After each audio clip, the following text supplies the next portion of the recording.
My name is David Nimmo.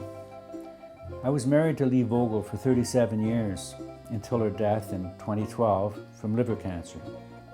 Lea was one of the children of Tehran, a group of 900 Polish Jewish children, mostly orphaned, who escaped from Nazi-occupied Poland in 1939 into Soviet Russia and were later evacuated to Tehran, Persia, or Iran, before eventually reaching Palestine in 1943. Growing up in Israel, Lea became an artist, painter, and sculptor. She could work with virtually any medium. Most of her art was very personal to her, and much was inspired by her early life experience. Lea's life story is moving and inspiring, and I feel it is important to tell. This memoir is my tribute to her.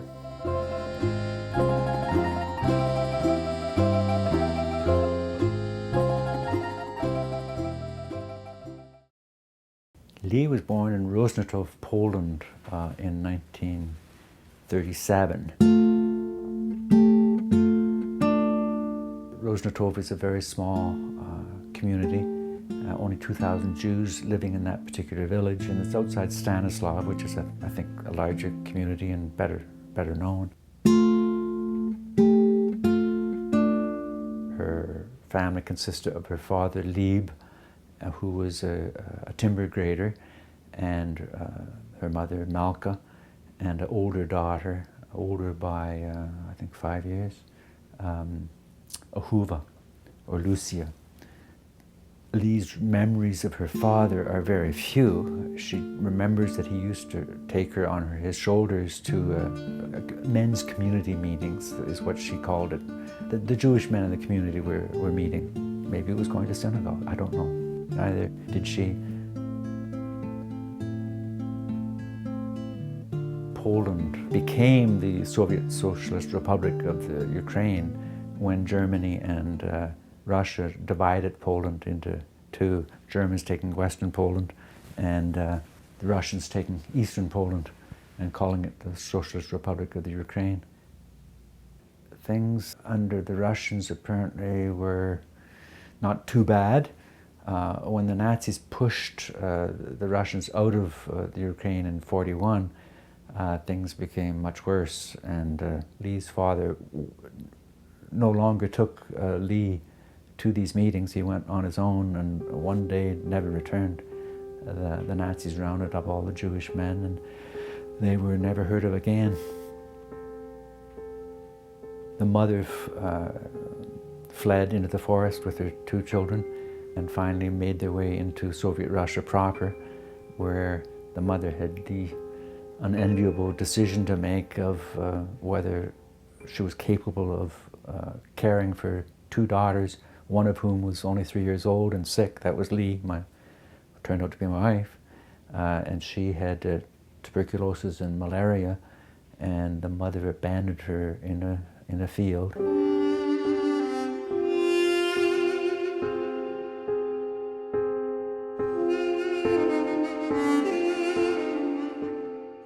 The work of art, I think, that best reflects her childhood experience of being abandoned, certainly, is something called Heavens and Earth. And in it's almost a kind of found art, in the sense that what she did was she took two pieces of wood with prominent grain and put them in a printing press and made a print of it. Each piece of wood, one colored blue for the heavens, one colored brown for the earth, has a knot in it. And the knot in the blue, which represents the heavens, seems to contain the image of an adult looking down on a child. And the knot in the brown portion, representing the earth, is just blank. It's just a vacancy. And she explained to me that this was the impression she had of being abandoned in a field, where she was just so impressed by the vastness of the skies overhead and the vastness of the earth upon which she was lying. And the sense of vacancy, I think, is reflected by this knot of wood that has nothing in it. There's no ink there at all, no color. And up in the heavens would be the mother and perhaps the older sister who survived, so to speak, and she was the one abandoned. But the fact is, she calls it Heavens and Earth, so she was grateful for being being rescued, you know.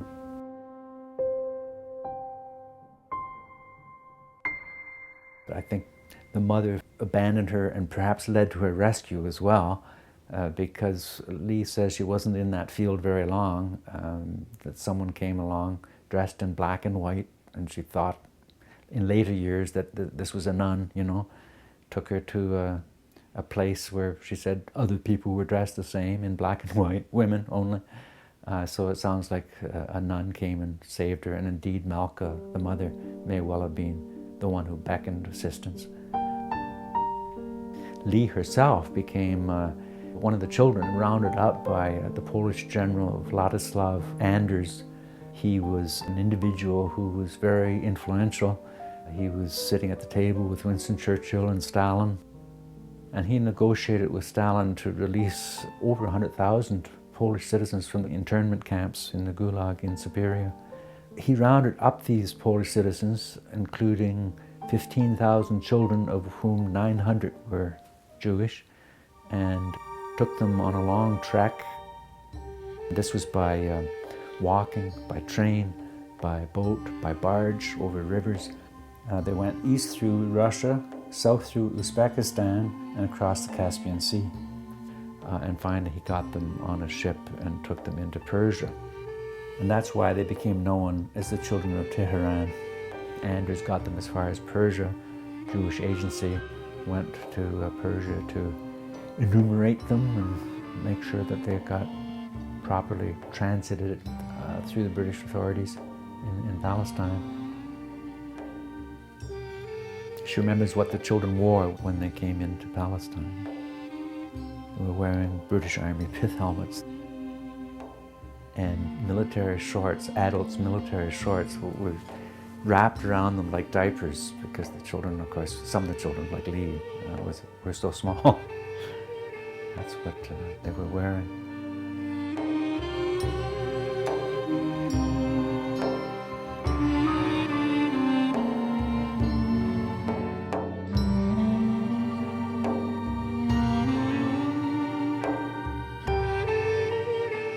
She was very sick, and the first thing the authorities did in Palestine was to get her into a children's hospital in Tel Aviv, where she stayed for a year and a half.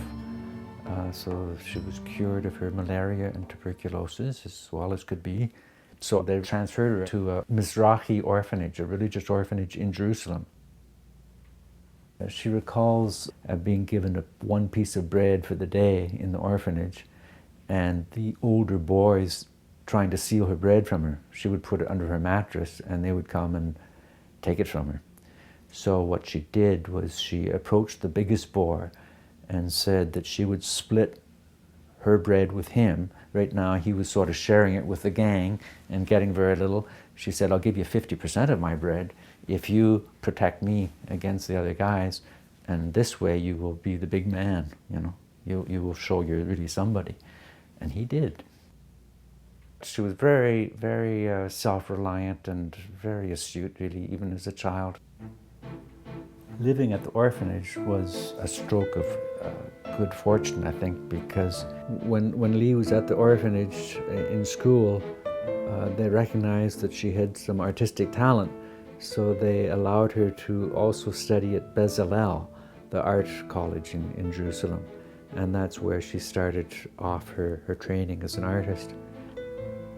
Another important thing about the orphanage was that the year before Lea arrived, they had hired Nahama Leibovitz. There was a school attached to the orphanage, and she was at the school, and the children would go next door to the school for classes. She became an outstanding Torah scholar, the leading female Torah scholar, really, and ended up as professor of Torah studies at Tel Aviv University, and she also taught at the Hebrew University. Lea talked about what she had learned from her. She embodied what she had learned from her. In our married life, we would prepare for Shabbos by looking at the Parsha of the week, the Torah reading for the week. And her analyses were so astute. It was obvious that she had had a good training, you know, and she accredited that to Nahama Leibovitz. Nahama Leibovitz always wore a beret. Married Jewish women of the Orthodox persuasion are meant to keep their hair covered, so that means either a wig or a beret. So Lea always wore a beret the way Nahama Leibovitz did, as a tribute.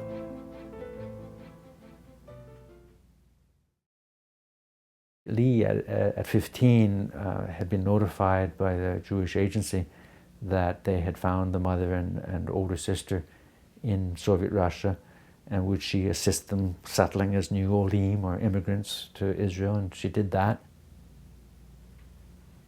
The mother set up a shop in Mea Shearim, variety store, I guess you'd say. Candles, tablecloths, siddurim, chocolate bars for the children, school supplies, things like this.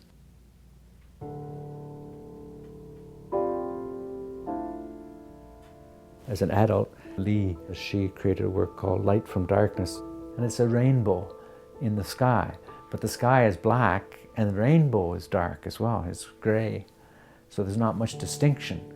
And she told me that that was her way of conveying that it was a bittersweet experience meeting up with the mother and the sisters. She was very glad that they had survived, obviously, but on the other hand was torn apart by the fact that it was obvious that there couldn't be any kind of reconciliation. The mother seemed to be so racked by guilt, I suppose you could say. She would cry whenever she saw Lea. She had a siddur in her hand all the time, reciting Tehillim in her shop, and she did that decade after decade.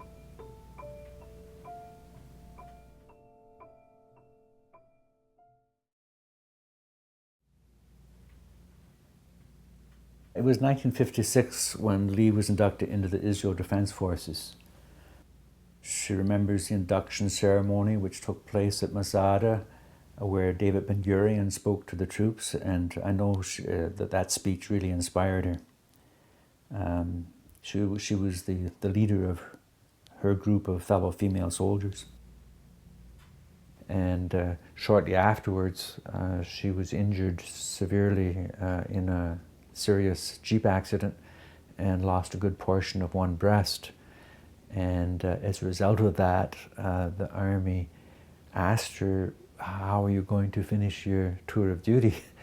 And she said, "Well, I'm an artist." And she presented herself as an artist even at that tender age of 18 or so. And they said, "Well, we would like you to wear your military uniform and go and teach art to the disadvantaged children of Tiberias." And I think as well she spent some time in Beersheba as well. But the ones she remembers and the ones we have a photograph of her with the children of Tiberias. And that's how she ended up her army duty. And that was a nice segue, shall we say, into further art training. She went to Avni Institute in Tel Aviv, which specialized in sculpture. And she also did a 3-year teacher training program in Tel Aviv to do with the teaching of art. So she was very much immersed in art. She was one of the first to be chosen to set up an artist colony in an industrial suburb of Tel Aviv called Azur. And she was given a freestanding studio, essentially a timber shack. And she spent 3 years there working on her art. And there's an interview with her in her shack where the interviewer points out that he didn't understand how anyone could live there. It was so poor. And her stove wasn't working, so she couldn't offer him a hot coffee, so she offered him a schnapps instead. She did have schnapps to keep her warm.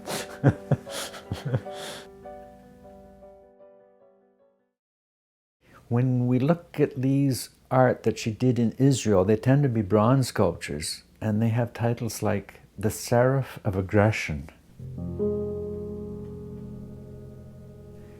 Two Elements in Conflict, Burden of Duty. They're pretty somber. They're rather negative. Lea made Burden of Duty as a result of her military experience. What it depicts is a relatively small figure dwarfed by a very large military uniform, suggesting the burden of duty.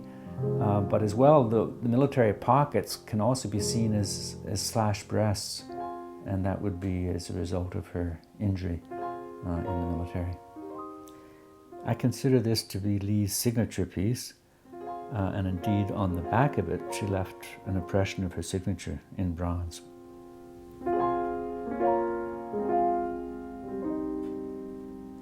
In Lea's bronze sculptures, she tended to do more than one casting. She would do at least two, and invariably one will be finely finished. Burden of Duty, for instance, has almost like a gold and bronze finish, and on the other hand, she also has one that is a black finish. And I think she's proud of having done her duty, and on the other hand, it's a burden, you know. It was a painful burden in her case with the injury to her breast. So she has two versions, one light, one dark. She tends to do that with all her sculptures. She has one messenger, which is another word for an angel, and one is finely polished, and the other one is very weather-beaten, shall we say. So the messenger could be bringing good news, or it could be bad news. Same with the prophet. There are two versions of that. One which is, again, a polished surface, another one which is, again, very almost stained and weather-beaten. So she's constantly on the razor's edge between bitter and sweet. It runs throughout her whole sensibility, I think.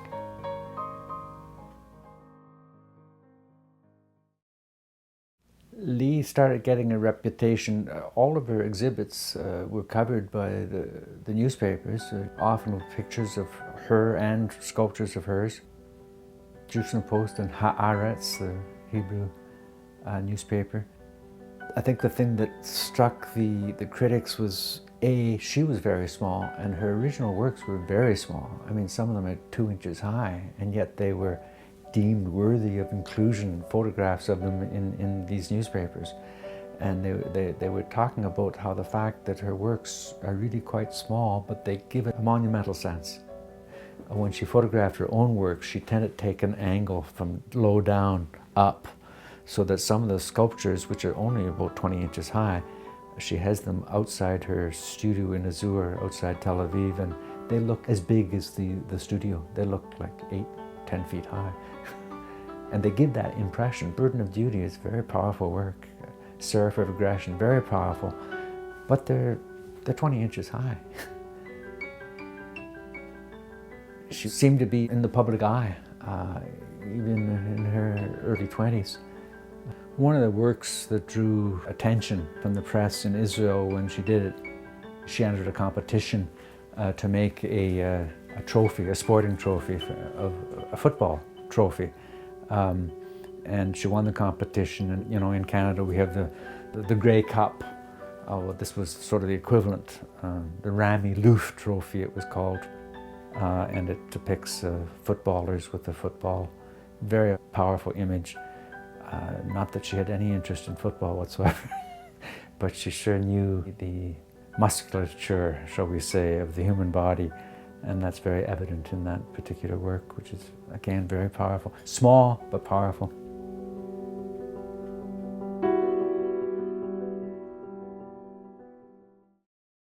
That studio that she got was indeed taken away from her. The government changed its mind about having an artist colony, and they took her studio away, and that of others. And she fought against it. She took them to court and lost.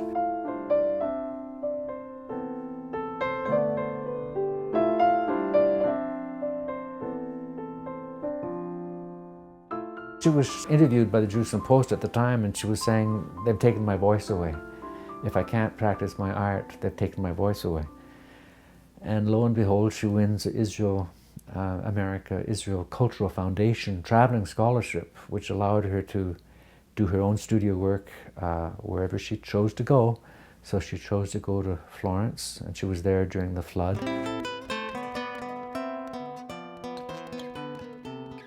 She went on to Amsterdam and Leerdam, which is a major glass center. And while there, she made what she called stacked candle holders. 2 candle holders that can fit together, interlocking, I think she called them. So that through the week, there could be stacked as one. Each one has a bubble, and when you light a candle, The reflection of the candle flame catches the two bubbles, one in the upper chamber and one in the lower chamber. Comes Shabbos, you can separate them, and there's your two candlesticks, and they're very effective when lit. And much of her glass work was developed, her sensibility, shall we say, was developed in Holland. She then went on to Edinburgh, again dealing with glass, and now colored glass. She was commissioned to do an exhibit of glass sculptures for the rooftop restaurant of a department store. They gave her studio space and said, we'll purchase the works when they're done. And somewhere along the line, a lot of the work was broken. And she felt so guilty about letting down the people who had commissioned this. And plus the people who had funded the scholarship. She went into a suicidal depression. She talked about being down by the water and considering ending it all, and something told her not to. And as a result of that particular experience, she did a print called Out of the Depths, which is an etching of Psalm 130. Out of the depths I call to thee, O Lord, hear my cry. It depicts a woman in the abyss looking upwards, and it's in blue ink, and invariably she used blue ink as a symbol of the divine.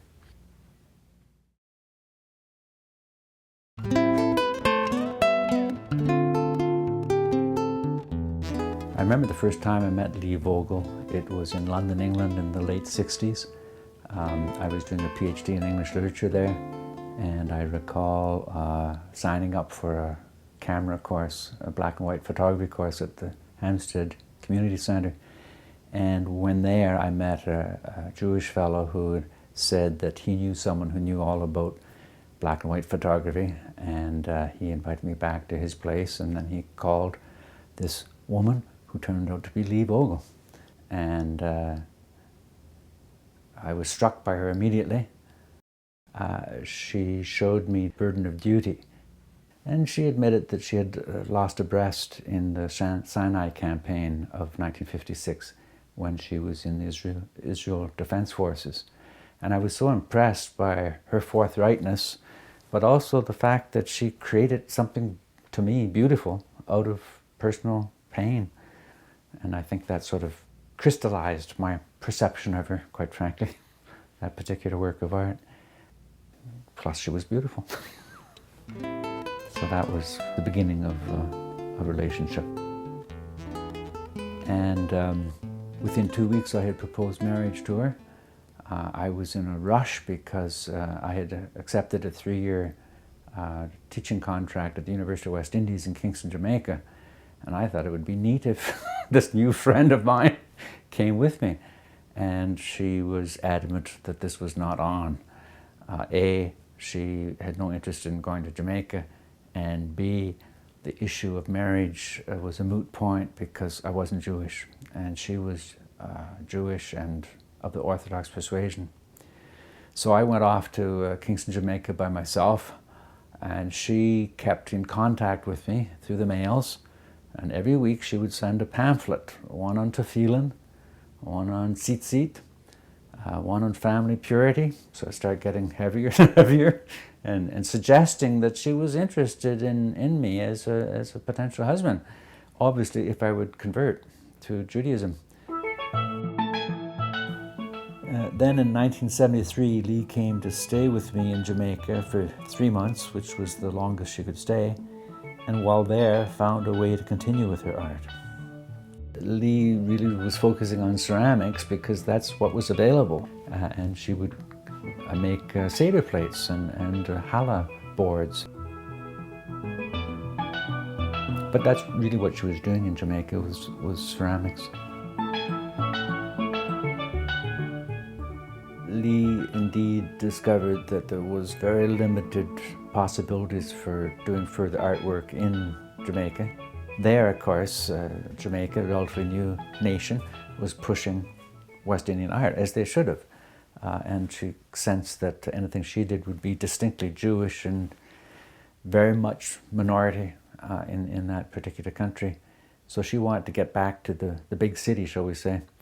So she went off to Chicago from Kingston, Jamaica. I stayed behind in Kingston and continued teaching. She went to Chicago. I visited her there and saw that she was, it was tough. It's a tough city for someone with minimal means, you know, economic means. It's tough.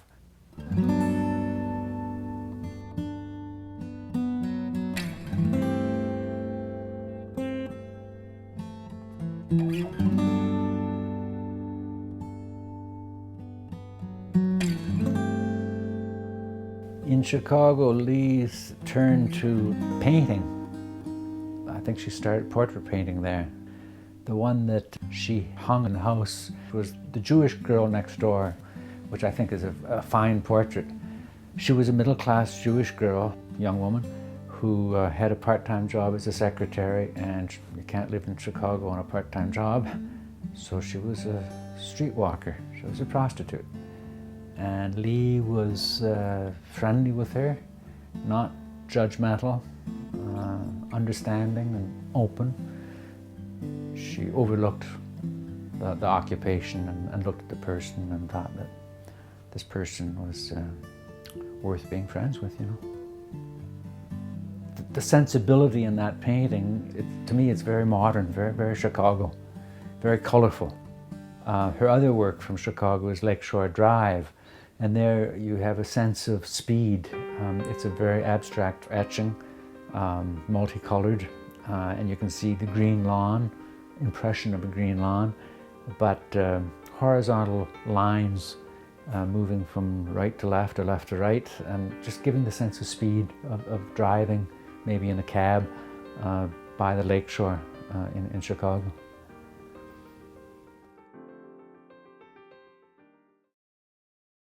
I decided to quit my job at University of West Indies, and then I left, came in midwinter into unemployment in Toronto. And within 6 weeks I had a job at the University of Toronto. Then once I got that job, I got in touch with Lea and suggested that she come to Canada. So we got that sorted out, and she did come, and I took lessons, converted to Judaism, and we got married.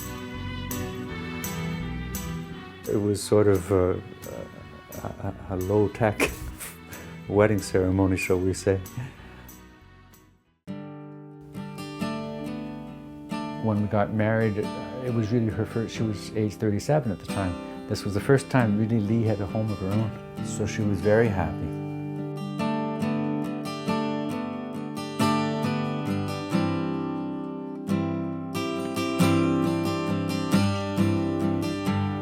In Toronto, Lea tended to work with a printing press on copper etchings, making prints. And the prints that she made at this time, one is called Genesis, the Planets. And she presents the planets almost like eggs in an embryonic sac. They're all lined up together, different colors. But she had that sensitivity to the difference between the macro and the micro, I suppose we could say, the very large and the very small. And there she sort of compressed the images of the planets, lined them up as if they were eggs coming out of a sac, to make a statement about the universality of the divine in creation, I think. With Pillar of Fire, she depicts the pillar of fire that led the Israelites out of Egypt. By night, there was a pillar of fire, and she shows a flame, and in it is a series of cubes at right angles. And what this was based on was, in fact, a wooden trivet, which I had pointed out to her. We used it on the kitchen table. And I pointed out how beautiful it was. It was, I don't know, $1 or $2 from Chinatown probably, but it was very aesthetically appealing. And within the week, she had incorporated that inside the pillar of fire. So she made the association of the heat of the frying pan, out of the frying pan into the fire, and fire to her meant the pillar of fire, a sense of direction that Hashem gives us in the dark night. Then there's another picture called Blessings Unfolding, and the style is rather naive in a sense, almost childlike. It's a picture of the Garden of Eden. And that's her point, I think, that her style changes to indicate the innocence of the Garden of Eden. But if you look closely at the garden, it's divided into two, one half lighter green and one darker green. So the idea of a split from a sense of unity, in other words, expulsion from the Garden of Eden, seems to be there on her mind. It's not undiluted joy at innocence. There's almost a kind of threat impending in that particular print. Those three prints, they're quite colourful. At the same time, she was doing another series of prints that tended to lean on sepia tones for the negative. And there's a sense of satire, I think, creeping into the works that didn't exist in the Israeli works, works she did in Israel. One is called Situations Number 6 dash the Headmaster. And I'm afraid this grows right out of her student experience at the University of Toronto. It depicts a teacher with a very large corpulent body and a very small head. And he's obviously pretentious and full of himself. And if you look closely at the students who are all in sepia tones, the one who seems to be paying attention has his ears flapped over so that he's deaf, but he looks all bright-eyed and bushy-tailed. The person who is a sycophant, I suppose, pretending he's interested in front of this imposing teacher. The other students look like aborted fetuses, quite frankly. They look shapeless. They look as if they are not being formed by the instruction going on. And I think it was her criticism of some of the teaching methods going on in large lecture classes, especially at the university. And it was such a jolt to her compared to what she had been used to from the likes of Nahamo Leibovitz back in Jerusalem in her youth.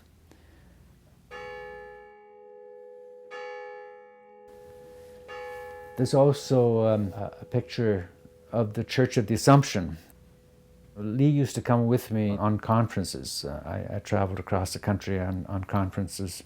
And this one was a conference at the University of Windsor. And the Church of the Assumption is virtually on the campus of the University of Windsor, which used to be called Assumption University, a Roman Catholic private university. And the Church of the Assumption, in this case, is subordinate to the bridge that one indeed can see from the campus of the university, the bridge between Windsor and Detroit. And it's full of cars, transport trucks coming across with carriers for new cars and old cars going back and forth. And if you look at the details of that, everything relates to the automobile industry. And the irony here comes in the sense that the church is in sepia tones as a negative, and everything related to the highway is in blue tones, which is her color for divinity. And I think she's suggesting that society values the automobile industry more than the religious, shall we say. In fact, there's a cross on the top of the steeple there. You can barely see it.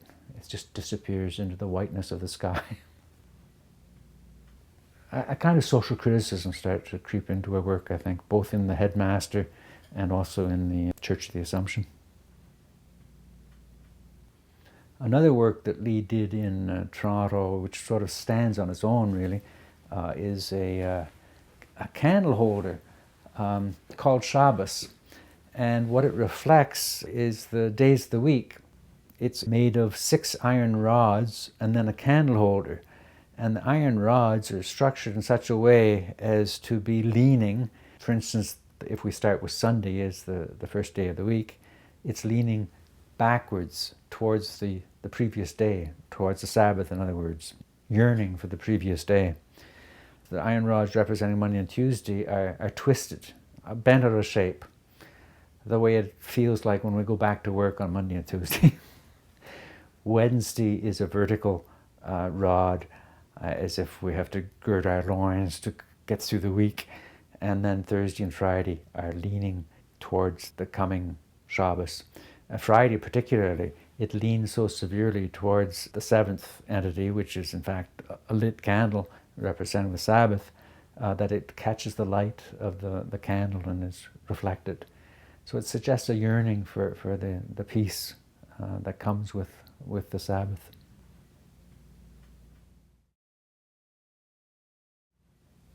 our relationship was very much a work in progress. And in fact, she treated me as a project. She indeed did a sketch of me in which she calls it, my husband, a work in progress. It's a rough sketch. It's not finished. She never framed it or put a mat on it or anything. And that was done probably in the late 80s, after a couple of decades, I guess it is, of marriage. I was still a work in progress to her. Sort of rough around the edges. But she had a sense of humor about it.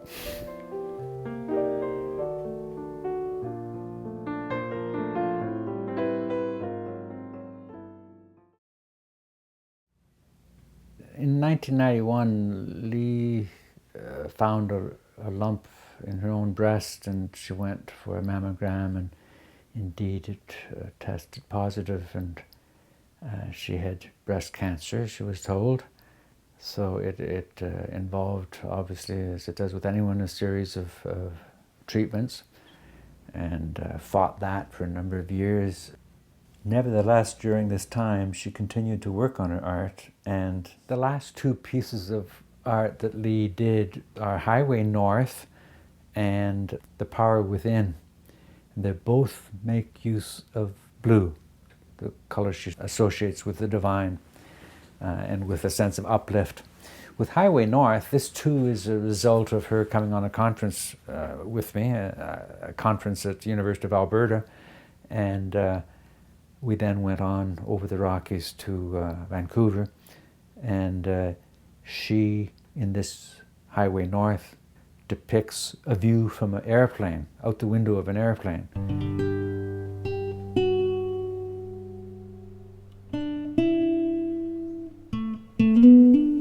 The image is divided into two by the wing of the plane, and up above are the soaring blue Rocky Mountains, and below is a field where you can see vegetation. And I see a progress, shall we say. I mean not spiritual progress, not artistic progress, but I see a progress here from that earlier work, Heavens and Earth, which also featured the ground, the brown ground down below. There the ground had no vegetation whatsoever. And then we had the blue skies. Here the blue skies takes a whole another dimension of upward lift of those Rocky Mountains soaring. And the earth does have vegetation here. So it's a much more fruitful picture in a sense, much more optimistic. I think she's focusing on the idea of flight, taking flight, soaring in other words. And this is really the last year that she created art, and it's very uplifting, I find, and very positive. Likewise with the other picture, The Power Within. It's a picture that puzzles me, quite frankly. It's a very puzzling image, but the predominant color there is blue, and there are two circular patterns.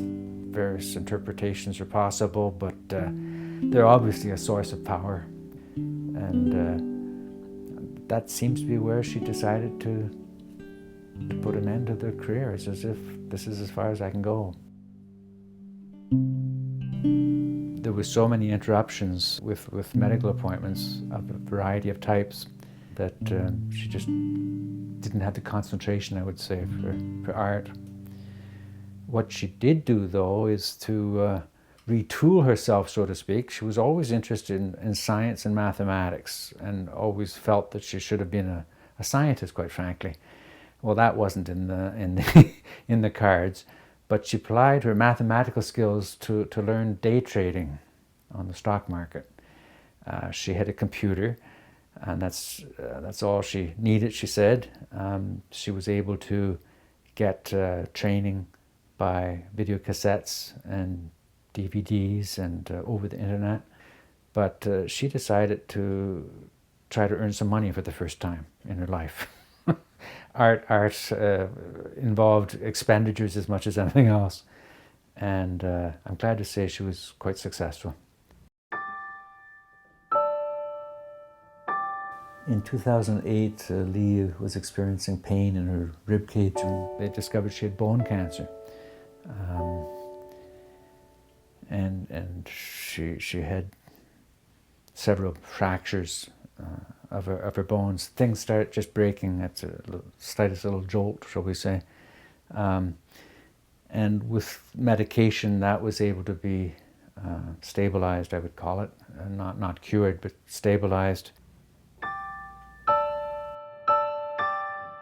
And then in 2010, she got a third kind of cancer. And this time it was liver cancer. And this was by far the worst, of course.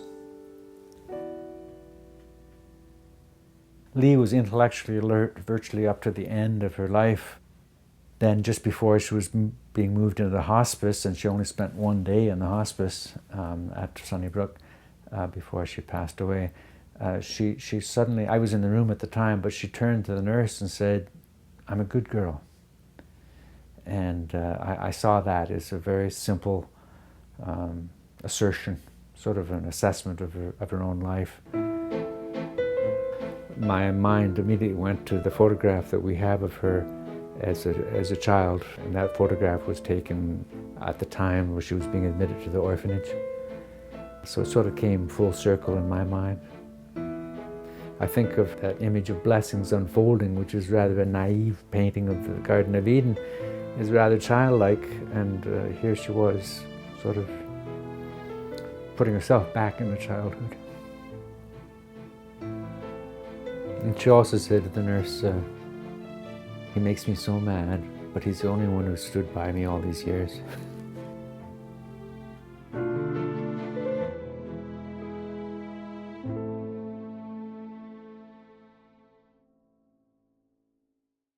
Lea started day trading in 1993 and did it up to the day she went into the hospital. And she seemed to have a mission. She didn't spend any money on herself at all. She just saved it. And it was to make bequests to hospitals, to her nephew and two nieces, to her synagogue, and finally to an orphanage in Jerusalem, Children's Village, an orphanage and educational institution run by rabbis, taking care of the needs of disadvantaged girls, most of whom are orphaned. And in gratitude, they have put up a plaque outside a classroom and also a dormitory room as saying a gift of Lea Vogel of the children of Tehran. So she was able to sort of repay in some way the attention that she got as essentially an orphan in her youth.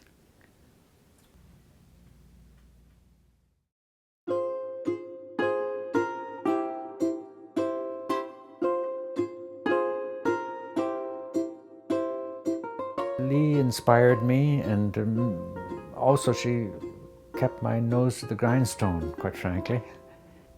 I think what I imbibed from Lea through seeing how she lived her own life and how she worked at her art, it's a sense of never giving in, of constantly doing. Don't talk about it, just do it. And things will fall into place.